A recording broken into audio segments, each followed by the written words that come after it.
Assalamualaikum warahmatullahi wabarakatuh. Waalaikumsalam warahmatullahi wabarakatuh. Hari ini kita akan membacakan lagi tentang kitab Fadilah Amal karangan Maulana Muhammad Zakaria Al-Kandahlawi radhiyallahu anhu dari India. Fadilah Amal tentang fadilah salat. Kita membaca dulu keterangannya tentang fadilah salat. Bismillahirrahmanirrahim. Ancaman bagi yang meninggalkan salat berjamaah. Sebagaimana Allah Subhanahu wa taala telah menjanjikan berbagai nikmat kepada mereka yang menunaikan perintah-perintahnya, Allah Subhanahu wa taala juga mengancam dengan murkanya kepada mereka yang mengabaikan perintah-perintahnya. Janji pahala yang tidak terkira atas ketaatan kepadanya benar-benar merupakan karunia dari Allah Subhanahu wa taala. Mestinya seorang hamba hanya menerima teguran atas kekeliruannya karena sifat seorang hamba ialah mentaati perintah bukan mengabaikan perintah. Lalu apa arti kenikmatan bagi seorang hamba? Dan jika seorang hamba dihukum karena melanggar aturannya, sebesar apapun azab yang ditimpakan kepadanya itu sudah pada tempatnya. Sebab adakah dosa yang lebih besar daripada mengingkari perintah tuannya?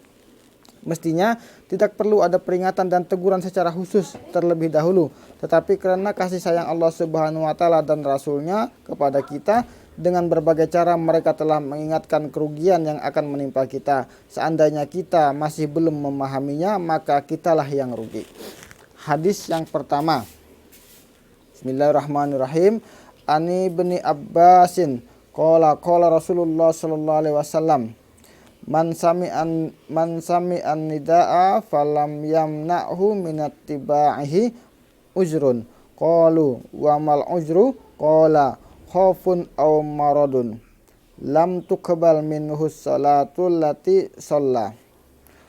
Artinya dari Ibnu Abbas radhiyallahu anhu, Rasulullah sallallahu alaihi wasallam bersabda, barang siapa mendengar azan dan tidak memenuhinya tanpa ada uzur yang menghalanginya, maka salat yang dikerjakannya tidak akan diterima. Para sahabat bertanya, apakah uzurnya? Beliau menjawab, takut atau sakit. Rawahu Abu Daud, Ibnu Hibban dan Ibnu Majah At-Targhib. Maksud tidak diterima salatnya ialah ia tidak mendapat pahala dari salatnya meskipun kewajibannya telah tertunaikan. Inilah makna hadis-hadis yang menyatakan bahwa salatnya tidak sah sebab sifat salat yang mestinya ada dan sebagai penyebab kehormatan tidak terdapat dalam salatnya. Inilah pendapat imam kita. Sedangkan para sahabat dan sebagian tabi'in berpendapat bahwa meninggalkan sholat berjamaah tanpa uzur adalah haram.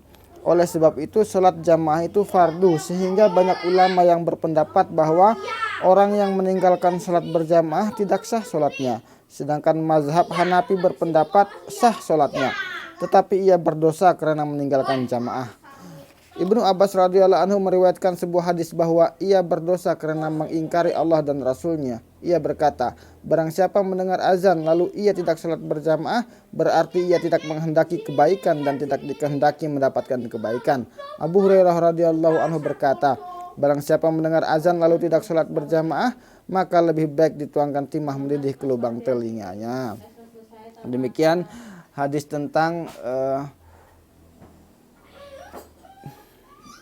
ancaman bagi yang meninggalkan sholat berjamaah. Semoga dengan bacaan hadis tadi iman kita tambah meningkat dan kita lebih sering lagi apabila mendengarkan azan dikumandangkan kita langsung menuju ke masjid. Semoga bermanfaat hadis yang dibacakan tadi dan kita niat mengamalkannya dan menyampaikannya. Demikian, wassalamualaikum warahmatullahi wabarakatuh.